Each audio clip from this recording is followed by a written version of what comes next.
जय हिंद दोस्तों, आप सभी का बहुत बहुत स्वागत है हमारे यूट्यूब चैनल एसआर इंस्टीट्यूट में। तो दोस्तों एसएससी जीडी के एग्जाम शुरू हो चुके हैं 4 तारीख से और आज जो हमारी क्लास है एसएससी जीडी की, जिसमें हम देखेंगे 4 तारीख को जो एसएससी जीडी का एग्जाम हुआ है उससे रिलेटिव क्वेश्चन और इससे रिलेटिव क्वेश्चन और कौन कौन से आ सकते हैं, तो आज हम वो भी देखेंगे और आने वाले क्वेश्चन को भी देखेंगे। तो दोस्तों ऐसे वीडियो के लिए बने रहिए हमारे साथ हमारे चैनल एसआर इंस्टीट्यूट में। तो चलिए देखते हैं हमारे पास फर्स्ट क्वेश्चन क्या दिया गया। चलिए फर्स्ट क्वेश्चन क्या दिया गया है, रिहंद पनबिजली परियोजना किस नदी पर स्थित है। तो किस नदी पर स्थित है, रिहंद नदी पर। रिहंद जो परियोजना है ये किस नदी पर चल रही है, किस नदी पर है, तो हमारा आंसर हो जाएगा रिहंद नदी पर, जिसका पुराना नाम क्या है, जिसका पुराना नाम रेणुका है। क्या है, रेणुका। ठीक है, इसका उद्गम कहां से होता है, उद्गम भी याद रखिए कि इसका उद्गम कहां से होता है, छत्तीसगढ़ के सरगुजा जिले की मतिरिंग पहाड़ी से क्या होता है, इसका उद्गम होता है रिहंद नदी का। किसका, रिहंद नदी का। चलिए अगला क्वेश्चन देखते हैं। नेक्स्ट क्वेश्चन क्या दिया गया है, हैदराबाद शहर किस नदी के किनारे बसा है। हैदराबाद शहर किस नदी के किनारे बसा है, तो हमारा आंसर हो जाएगा मूसी नदी। किस नदी के किनारे बसा है, मूसी नदी के किनारे बसा है और यह नदी तेलंगाना राज्य में बहती है। किस राज्य में बहती है, तेलंगाना राज्य में क्या बहती है, मूसी नदी बहती है। ठीक है, मूसी नदी कृष्णा नदी की क्या है, सहायक नदी है। कृष्णा नदी की क्या है, सहायक नदी है मूसी नदी। चलिए अगला क्वेश्चन देखते हैं। नेक्स्ट क्वेश्चन क्या दिया गया है, निम्नलिखित में से कौन सा नृत्य रूप कर्नाटक से संबंधित नहीं है। ठीक है, तो ऑप्शन क्या दिया गया है, रहुफ नृत्य, उतारी नृत्य, सुग्गी नृत्य, करगा नृत्य। तो कर्नाटक से संबंधित नहीं है, तो हमारा आंसर हो जाएगा रहुफ नृत्य। रहुफ नृत्य ये कहाँ का नृत्य है, ये कहाँ का लोक नृत्य है, जम्मू कश्मीर का। कहाँ का लोक नृत्य है ये, जम्मू कश्मीर का क्या है, लोक नृत्य है। ठीक है, कर्नाटक से इसका संबंध नहीं है। कहाँ से है, जम्मू कश्मीर से। चलिए अगला क्वेश्चन देखते हैं। नेक्स्ट क्वेश्चन क्या दिया गया है, विश्व खाद्य कार्यक्रम WFP का मुख्यालय किस शहर में है। तो हमारा आंसर हो जाएगा रोम के इटली में। कहां पर है, रोम के इटली में। रोम की इटली में क्या है, विश्व खाद्य कार्य का क्या है, मुख्यालय। ठीक है, ऑप्शन में हमारे पास क्या दिया गया है, न्यूयॉर्क। संयुक्त राष्ट्र का क्या है, हेडक्वार्टर है। संयुक्त राष्ट्र का क्या है, मुख्यालय है न्यूयॉर्क। ठीक है, वाशिंगटन डीसी, क्या, वाशिंगटन डीसी। IMF अंतरराष्ट्रीय मुद्रा कोष का क्या है, हेडक्वार्टर है वाशिंगटन डीसी। ठीक है, जेनेवा के स्विट्जरलैंड में क्या है, अंतरराष्ट्रीय संगठनों का मुख्यालय है। अंतरराष्ट्रीय संगठनों का क्या है, कई अंतरराष्ट्रीय संगठनों का क्या है, ये मुख्यालय है। ठीक है, जेनेवा। कहां पर, जेनेवा के स्विट्जरलैंड में क्या है, कई अंतरराष्ट्रीय संगठनों का मुख्यालय। ठीक है, क्वेश्चन क्या था, विश्व खाद्य कार्यक्रम का मुख्यालय किस शहर में है, तो हमारा आंसर हो जाएगा इटली के रोम में है। ठीक है, इसकी स्थापना कब हुई, 1961 में। स्थापना कब हुई, 1961 में। चलिए अगला क्वेश्चन देखते हैं। नेक्स्ट क्वेश्चन क्या दिया गया है, भारत के अटॉर्नी जनरल से कौन सा आर्टिकल संबंधित है। दोस्तों हर एक एग्जाम में आर्टिकल से क्वेश्चन पूछे जाते हैं। तो अभी जो एसएससी जीडी के एग्जाम चल रहे हैं तो उसमें भी आर्टिकल से क्वेश्चन पूछा जा रहा है। तो आर्टिकल से क्वेश्चन आपको हर एक क्वेश्चन बनना चाहिए जो आप लोगों के एग्जाम के लिए बहुत इंपॉर्टेंट है। क्वेश्चन क्या पूछ रहा है, भारत के अटॉर्नी जनरल का जो संबंध है किस आर्टिकल में मिलता है, तो हमारा आंसर हो जाएगा 76। अनुच्छेद 76 में क्या दिया गया है, अटॉर्नी जनरल का वर्णन मिलता है। ठीक है, भारत के महान्यायवादी कहा जाता है, अटॉर्नी जनरल को क्या कहा जाता है, महान्यायवादी। जिसका वर्णन संविधान में किस आर्टिकल में मिलता है, तो आर्टिकल नंबर 76 में। किस में मिलता है, आर्टिकल नंबर 76 में। और महान्यायवादी की नियुक्ति किसके द्वारा की जाती है, राष्ट्रपति के द्वारा। भारत के जो महान्यायवादी होते हैं इनकी नियुक्ति किसके द्वारा की जाती है, राष्ट्रपति के द्वारा की जाती है। ठीक है, ऑप्शन में हमारे पास क्या दिया गया है, अनुच्छेद 80। अनुच्छेद 80 में किसका वर्णन मिलता है, राज्यसभा का। किसका मिलता है, राज्यसभा का क्या मिलता है, वर्णन मिलता है आर्टिकल नंबर 80 में। ठीक है, आर्टिकल नंबर 79 में किसका वर्णन मिलता है, संसद का। किसका वर्णन मिलता है? संसद का वर्णन मिलता है। अनुच्छेद 81 इसमें किसका वर्णन मिलता है? लोकसभा का। किसका वर्णन मिलता है? लोकसभा का क्या मिलता है? वर्णन मिलता है।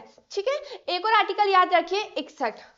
राष्ट्रपति से भी क्या आर्टिकल पूछे जा रहे हैं, और एक आर्टिकल अक्सर पूछता है कि महाभियोग की प्रक्रिया किस आर्टिकल में है, तो किस आर्टिकल में है? 61 में। किस में चलाई जाती है? राष्ट्रपति को पद से हटाने के लिए क्या चलाई जाती है? महाभियोग की प्रक्रिया चलाई जाती है आर्टिकल नंबर 61 के तहत। ये आर्टिकल बहुत पूछता है एग्जाम में। ठीक है, संसद के कितने सदन होते हैं? 2 सदन। संसद जिसके कितने सदन होते हैं? 2 सदन होते हैं, लोकसभा और राज्यसभा। राज्यसभा। लोकसभा कैसा सदन होता है? अस्थायी सदन होता है। कैसा सदन होता है? ये अस्थायी सदन होता है। और राज्यसभा कैसा सदन होता है? स्थायी सदन होता है। कैसा सदन होता है? स्थायी सदन होता है। लोकसभा का जो कार्यकाल होता है कितने वर्ष का होता है? 5 वर्ष का। कितने वर्ष का होता है? 5 वर्ष का क्या होता है? लोकसभा का कार्यकाल होता है। और लोकसभा का जो नेता होता है कौन होता है? प्रधानमंत्री। कौन होता है?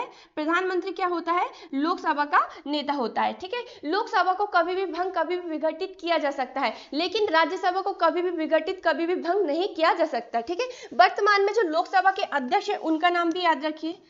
लोकसभा के वर्तमान में अध्यक्ष, जो एग्जाम में पूछ सकता है कि वर्तमान में लोकसभा के अध्यक्ष कौन है? ठीक है, ओम बिरला। कौन है? ओम बिरला क्या है? लोकसभा के वर्तमान में क्या है? अध्यक्ष है। 18वीं लोकसभा के क्या है? अध्यक्ष है ओम बिरला। ठीक है, चलिए अगला क्वेश्चन देखते हैं। नेक्स्ट क्वेश्चन क्या दिया गया है?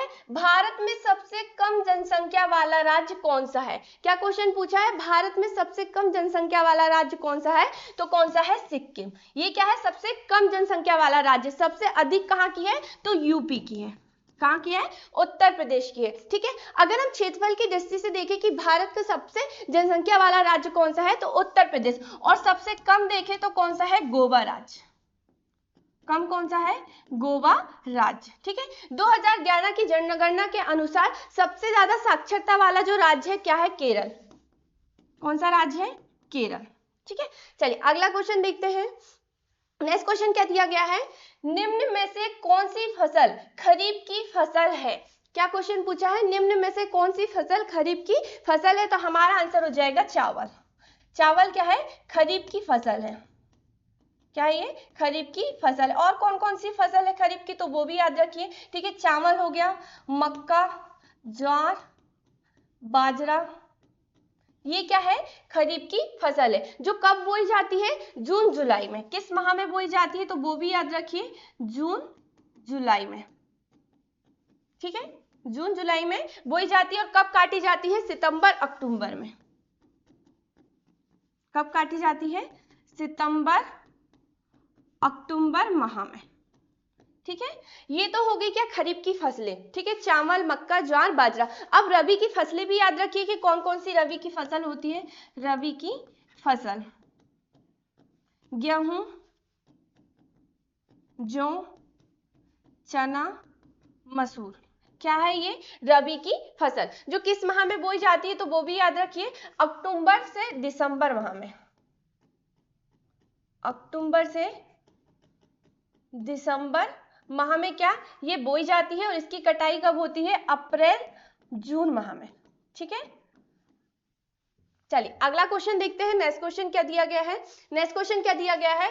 अकबर ने किस विरासत का निर्माण कराया था? किस विरासत का निर्माण करवाया था अकबर ने? बुलंद दरवाजा। बुलंद दरवाजा, इसका निर्माण अकबर ने कब करवाया था? 1575 ईस्वी में। कब करवाया था? 1575 ईस्वी में। ये कहां पर आता है? उत्तर प्रदेश के आगरा में। उत्तर प्रदेश के आगरा शहर के पास स्थित फतेहपुर सीकरी। कहां? फतेहपुर सीकरी में है। दुनिया का सबसे ऊंचा प्रवेश द्वार है, क्या है, दुनिया का सबसे ऊंचा प्रवेश द्वार है बुलंद दरवाजा, ठीक है। फतेहपुर सीकरी जिसे यूनेस्को की विश्व धरोहर सूची में शामिल किया गया है, अगर आपसे क्वेश्चन पूछे कि फतेहपुर सीकरी को यूनेस्को की विश्व धरोहर सूची में शामिल कब किया गया, अगर आपसे ऐसा क्वेश्चन पूछा जाए तो आपका आंसर होना चाहिए 1986 को। कब किया गया है, 1986 को फतेहपुर सीकरी को यूनेस्को की विश्व धरोहर सूची में शामिल किया गया है, ठीक है। इसका निर्माण कब से कब तक हुआ है तो वो भी याद रखिए, 1572 से लेकर 1585 के बीच में इसका क्या हुआ है, निर्माण हुआ है। फतेहपुर सीकरी का निर्माण किसने करवाया था, अकबर ने। किसने, मुगल बादशाह अकबर ने क्या फतेहपुर सीकरी का निर्माण करवाया, ठीक है। हुमायूं का मकबरा, ऑप्शन में हमारे पास क्या दिया गया है, हुमायूं का मकबरा। कहां पर है ये, दिल्ली में। कहां पर है, दिल्ली में क्या है, हुमायूं का मकबरा है, और इसे भी यूनेस्को की विश्व धरोहर सूची में शामिल किया गया है। कब, 1993 को। कब किया गया है, 1993 को क्या इसे यूनेस्को की विश्व धरोहर सूची में शामिल किया गया है। और इसका निर्माण कब हुआ, 1565 से लेकर 1572 तक। किस किस के बीच में हुआ था इसका, 1565 से लेकर 1572 के बीच में क्या हुआ, हुमायूं का मकबरा का निर्माण हुआ, ठीक है। ऑप्शन में हमारे पास क्या दिया गया है, बीबी का मकबरा। ये कहां पर है, महाराष्ट्र के औरंगाबाद में। महाराष्ट्र के औरंगाबाद में, जिसे राबिया उत दौरानी का मकबरा कहा जाता है। बीबी के मकबरे को क्या कहा जाता है, राबिया उत दौरानी का मकबरा कहा जाता है, ठीक है। अढ़ाई दिन का झोपड़ा, ये कहां पर है, राजस्थान के अजमेर में।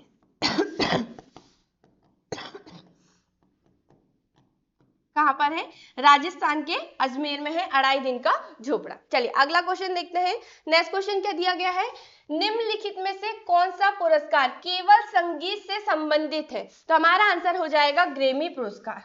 कौन सा पुरस्कार, ग्रेमी अवार्ड, जो किससे संबंधित है, संगीत से संबंधित है, जिसकी स्थापना कब हुई, 1959 में। कब हुई, 1959 में। और पहले भारतीय कौन थे, पहले भारतीय प्राप्तकर्ता कौन थे, पंडित रविशंकर।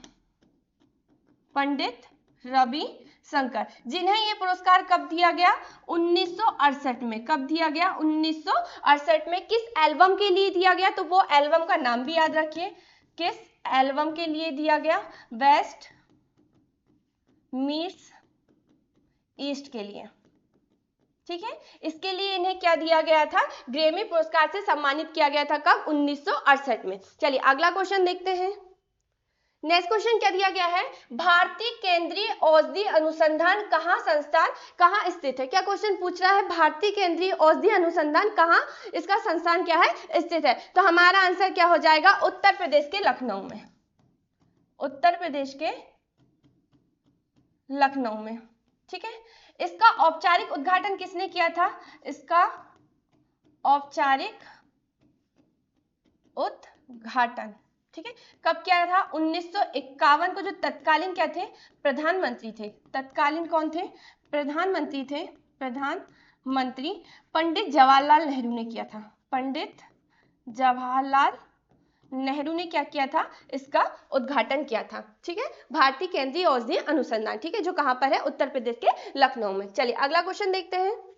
नेक्स्ट क्वेश्चन क्या दिया गया है, भारत में राष्ट्रीय पंचायती राज दिवस कब मनाया जाता है, तो हमारा आंसर हो जाएगा 24 अप्रैल को। पंचायती राज दिवस कब मनाया जाता है, 24 अप्रैल को, ठीक है। किस संविधान संशोधन के तहत, तो वो भी याद रखिए, 73वां संविधान संशोधन, 73वां संविधान संशोधन 1992, ठीक है। चलिए अगला क्वेश्चन देखते हैं। नेक्स्ट क्वेश्चन क्या दिया गया है, निम्न में से कौन सी संधि राजा रणजीत सिंह और चार्ल्स मेडकॉफ के मध्य हुई थी, तो हमारा आंसर हो जाएगा अमृतसर की संधि। कौन सी संधि, अमृतसर की संधि, जो कब हुई, 1809 में। किसके बीच हुई, राजा रणजीत सिंह और चार्ल्स मेडकॉफ के मध्य हुई थी, ठीक है। ऑप्शन में हमारे पास क्या दिया गया है, पुरंदर की संधि, जो कब हुई, 1665 ईस्वी में। किसके बीच हुई, तो वो भी याद रखिए, छत्रपति शिवाजी महाराज जयसिंह प्रथम, जयसिंह प्रथम के बीच हुई थी। ठीक है, ये आपको याद रखना। पुरंदर की संधि 1665 में छत्रपति शिवाजी और महाराज जयसिंह प्रथम के बीच हुई थी। ठीक है, ऑप्शन में हमारे पास और क्या दिया गया है, श्रीरंगपट्टनम की संधि, ये कब हुई और किस किस के बीच में हुई वो भी याद रखिए। कब हुई श्रीरंगपट्टनम की संधि, 1792 में। कब हुई, 1792 में। किसके बीच हुई, मैसूर के राजा, मैसूर के जो शासक थे टीपू सुल्तान, टीपू सुल्तान और ब्रिटिश इंडिया कंपनी। ठीक है, ब्रिटिश इंडिया कंपनी के बीच हुई थी श्रीरंगपट्टनम की संधि, जो कब हुई, 1792 में। ठीक है, ऑप्शन में हमारे पास और क्या दिया गया है, इलाहाबाद की संधि, जो कब हुई, 1765 ईस्वी में। कब हुई, 1765 ईस्वी में। किस किस के बीच हुई तो वो भी याद रखिए, मुगल सम्राट शाह आलम, शाह आलम द्वितीय और किसके बीच हुई थी, ईस्ट इंडिया कंपनी के जो क्या थे, ईस्ट इंडिया कंपनी के, ईस्ट इंडिया कंपनी की रॉबर्ट क्लाइव के बीच हुई थी, रॉबर्ट क्लाइव के बीच हुई थी। ठीक है, किसकी संधि, इलाहाबाद की संधि। कब हुई थी, 1765 में। चलिए अगला क्वेश्चन देखते हैं। नेक्स्ट क्वेश्चन क्या दिया गया है, वर्ल्ड वाइड वेब के आविष्कार कौन थे, क्या आविष्कारक कौन थे, वर्ल्ड वाइड वेब। कई बार इसका फुल फॉर्म पूछा जाता है, WWW का फुल फॉर्म पूछा जाता है एग्जाम में, तो इसका फुल फॉर्म क्या है, वर्ल्ड वाइड वेब। क्या है, वर्ल्ड, ठीक है, वर्ल्ड वाइड वेब क्या है, इसका फुल फॉर्म है। WWW का क्या है, फुल फॉर्म है। ठीक है, इसकी स्थापना, इसका आविष्कार कब किया, 1989 में। इसका आविष्कार कब हुआ, 1989 में। किसने किया था, टिम बर्नर्स-ली ने। किसने किया था, टिम बर्नर्स-ली ने क्या किया था, वर्ल्ड वाइड वेब का आविष्कार किया था। कब, 1989 में। चलिए अगला क्वेश्चन देखते हैं। नेक्स्ट क्वेश्चन क्या दिया गया है, यंग बंगाल आंदोलन के प्रवर्तक कौन थे। क्या क्वेश्चन पूछा है, यंग बंगाल आंदोलन के प्रवर्तक कौन थे, तो हमारा आंसर हो जाएगा हेनरी विवियन डेरिजियो। कौन थे, हेनरी विवियन डेरिजियो। ठीक है, इन्हें क्या कहा जाता है तो वो भी याद रखिए, आधुनिक भारत का पहला राष्ट्र कवि भी माना जाता है। ठीक है, राष्ट्र कवि भी माना जाता है। और यह जो आंदोलन हुआ था, क्या हुआ था, यह जो आंदोलन हुआ था कब हुआ था, 1826 से लेकर 1832 के बीच। कब हुआ था, 1826 से लेकर 1832 के बीच हुआ था यंग बंगाल आंदोलन। ठीक है, इसके प्रवर्तक कौन थे, हेनरी विवियन डेरिजियो। चलिए अगला क्वेश्चन देखते हैं। नेक्स्ट क्वेश्चन क्या दिया गया है, निम्नलिखित में से कौन सा युग्म सही सम्मिलित नहीं है, कला के लिए संगीत में वाद्य। ठीक है, सितार, पंडित रविशंकर कौन से वाद्य से संबंधित है, इनके ये सितार वादक है। पंडित रविशंकर ये क्या है, सितार वादक है। अमजद अली खान ये क्या है, सरोद वादक है, ये भी बिल्कुल सही है। अमजद अली खान क्या है, सरोद वादक है। किशन महाराज ये क्या है, तबला वादक है, ये भी क्या है, बिल्कुल सही है। किशन महाराज क्या है, तबला वादक है। पंडित रविशंकर क्या है, ये सितार वादक है, ये भी सही है। तो हमारा आंसर क्या हो जाएगा, शिव कुमार शर्मा। ये शहनाई वादक नहीं है, क्या है ये, संतूर वादक, संतूर वादक और साथ ही साथ संगीतकार है, ये संगीतकार। ठीक है, शिव कुमार शर्मा। चलिए अगला क्वेश्चन देखते हैं। नेक्स्ट क्वेश्चन क्या दिया गया है, पानीपत का पहला युद्ध किसके मध्य हुआ था। कई बार ये क्वेश्चन पूछा गया है एग्जाम में, SSC GD के एग्जाम में भी पूछा गया है क्वेश्चन। ये तो पूछा गया है कि पानीपत का पहला युद्ध कब हुआ था। अब जो SSC GD के एग्जाम चल रहा है, अगर आपसे क्वेश्चन पूछे कि पानीपत का सेकेंड युद्ध कब हुआ, थर्ड युद्ध कब हुआ, तो वो भी आपको याद रखना है। ठीक है, चलिए पानीपत का पहला युद्ध कब हुआ, किस किस के बीच में हुआ, वो भी याद रखना है। बाबर और इब्राहिम लोदी के बीच हुआ था पानीपत का पहला युद्ध। कब हुआ था, 1526 में। कब हुआ था, 1526 में पानीपत का पहला युद्ध हुआ था बाबर और इब्राहिम लोदी के बीच में। बाबर ने इब्राहिम लोदी को हराया था पानीपत के पहले युद्ध में। ये तो हो गया पानीपत का फर्स्ट युद्ध। सेकंड युद्ध भी याद रखिए, कब हुआ, 1556 में। कब हुआ, 1556 में सेकंड युद्ध हुआ। किस किस के बीच हुआ, अकबर और हेमू के बीच में। अकबर और हेमू के बीच में। अकबर ने हेमू को हराया था पानीपत के सेकंड युद्ध में। कब, 1556 में। ये तो हो गया पानीपत का सेकंड युद्ध। अब थर्ड युद्ध भी याद रखिए, कब हुआ, 1761 में। क्या हुआ, पानीपत का तृतीय युद्ध हुआ। किस किस के बीच हुआ, मराठा और अहमद शाह अब्दाली के बीच में हुआ। ठीक है, अहमद शाह अब्दाली ने मराठों को हराया था पानीपत के तृतीय युद्ध में, कब? 1761 में। ठीक है, ऑप्शन में हमारे पास और क्या दिया गया है? पृथ्वीराज चौहान और मोहम्मद गौरी। पृथ्वीराज चौहान और मोहम्मद गौरी के बीच क्या हुआ था? तराइन का युद्ध हुआ था। क्या हुआ था? तराइन का युद्ध हुआ था। फर्स्ट युद्ध कब हुआ था तराइन का? 1191 में। कब हुआ था? 1191 में तराइन का फर्स्ट युद्ध हुआ था। पृथ्वीराज चौहान ने मोहम्मद गौरी को हराया था तराइन के प्रथम युद्ध में, कब? 1191 में। सेकेंड युद्ध कब हुआ? 1192 में। कब हुआ? 1192 में मोहम्मद गौरी ने पृथ्वीराज चौहान को हराया था तराइन के सेकेंड युद्ध में, जो कब हुआ था? 1192 में। चलिए अगला क्वेश्चन देखते हैं। नेक्स्ट क्वेश्चन क्या दिया गया है? खानवा का युद्ध कब हुआ था? क्या क्वेश्चन पूछा है? खानवा का युद्ध कब हुआ था? कब हुआ था? 1527 में। खानवा का युद्ध हुआ था 1527 में। ठीक है, 1528 में भी याद रखिए, 1528 में किसका युद्ध हुआ था? चंदेरी का युद्ध हुआ था। और 1529 में किसका युद्ध हुआ था? घाघरा का। किसका युद्ध हुआ था? घाघरा का युद्ध हुआ था। और 1526 भी याद रखिए, अभी हमने देखा क्वेश्चन में कि पानीपत का पहला युद्ध हुआ था। पानीपत का क्या हुआ था? ये युद्ध हुआ था 1526 में। ठीक है, 1526 में पानीपत का युद्ध हुआ, 1527 में खानवा का युद्ध हुआ, 1528 में चंदेरी का युद्ध हुआ, 1529 में घाघरा का युद्ध हुआ। ठीक है, तो क्वेश्चन क्या था? खानवा का युद्ध कब हुआ? तो हमारा आंसर हो जाएगा 1527। कब हुआ? 1527 में क्या हुआ? खानवा का युद्ध हुआ। चलिए अगला क्वेश्चन देखते हैं। नेक्स्ट क्वेश्चन क्या दिया गया है? मेघालय की खारो जनजाति के बीच सबसे लोकप्रिय त्योहार कौन सा है? किस जनजाति की बात कर रहा है? गारो जनजाति। गारो जनजाति कहां पर निवास करती है? पहाड़ी वाले क्षेत्रों में। पहाड़ी वाले क्षेत्र में क्या गारो जनजाति क्या करती है? निवास करती है। और बांग्ला खारो समुदाय का क्या है? सबसे बड़ा त्योहार है। तो हमारा आंसर क्या हो जाएगा?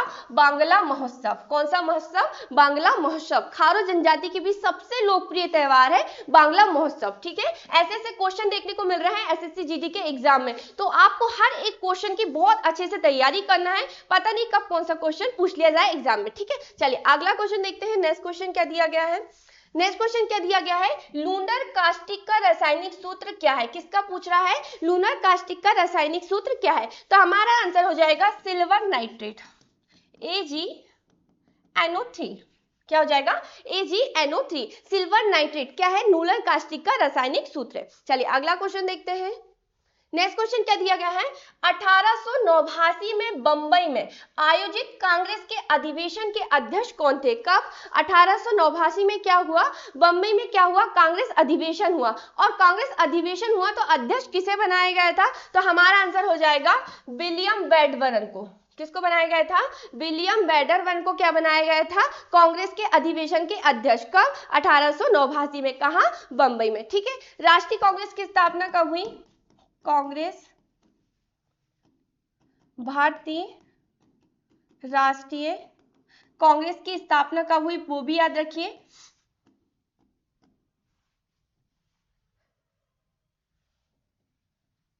28 दिसंबर 1885 को। कब हुई? 28 दिसंबर 1885 को क्या हुई? भारतीय राष्ट्रीय कांग्रेस की क्या हुई? स्थापना हुई। इसके संस्थापक कौन थे वो भी नाम याद रखिए। अगर आपसे संस्थापक का नाम पूछे तो आपको संस्थापक का नाम याद होना चाहिए कि भारतीय राष्ट्रीय कांग्रेस के जो संस्थापक थे कौन थे?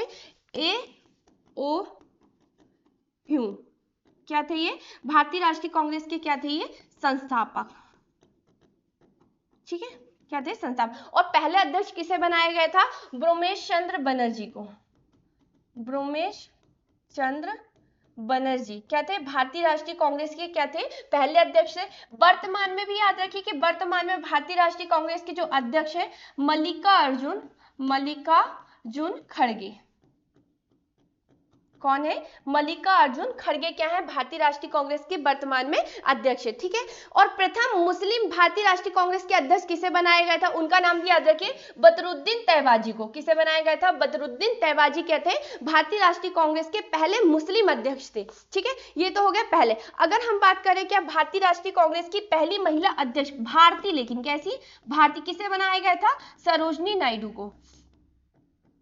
सरोजनी नायडू को। ठीक है, भारतीय तो नहीं, राष्ट्रीय कांग्रेस की जो अध्यक्ष थी कौन थी? Annie Besant. कौन थी? एनी बेसेंट, लेकिन ये भारती नहीं थे। अगर आपसे भारती पूछे तो भारती कौन थी? सरोजनी नायडू। ठीक है, राष्ट्रीय कांग्रेस की जो भारतीय महिला पहली अध्यक्ष बनाई गई थी, किसे बनाया गया था? सरोजनी नायडू को। चलिए अगला क्वेश्चन देखते हैं। नेक्स्ट क्वेश्चन क्या दिया गया है? सर्वश्रेष्ठ अभिनेत्री के लिए 2018 के राष्ट्रीय फिल्म पुरस्कारों से किसे सम्मानित किया गया है? तो हमारे पास ऑप्शन क्या दिया गया है? कैटरीना कैफ को, श्रीदेवी को, आलिया भट्ट को, दीपिका पादुकोण को। 2018 के राष्ट्रीय फिल्म पुरस्कार से किसे सम्मानित किया गया है? तो हमारा आंसर हो जाएगा श्रीदेवी को। किसे किया गया है? श्रीदेवी को। किस फिल्म के लिए किया गया है? तो वो भी याद रखिए, मॉम फिल्म के लिए। किस फिल्म के लिए? मॉम फिल्म के लिए, जो कब रिलीज हुई? 7 जुलाई 2017 को। कब रिलीज हुई? 7 जुलाई 2017 को। और 2018 में सर्वश्रेष्ठ अभिनेत्री के लिए इन्हें राष्ट्रीय फिल्म पुरस्कार से सम्मानित किया गया। राष्ट्रीय फिल्म पुरस्कार जिसकी शुरुआत कब हुई? 1954 को।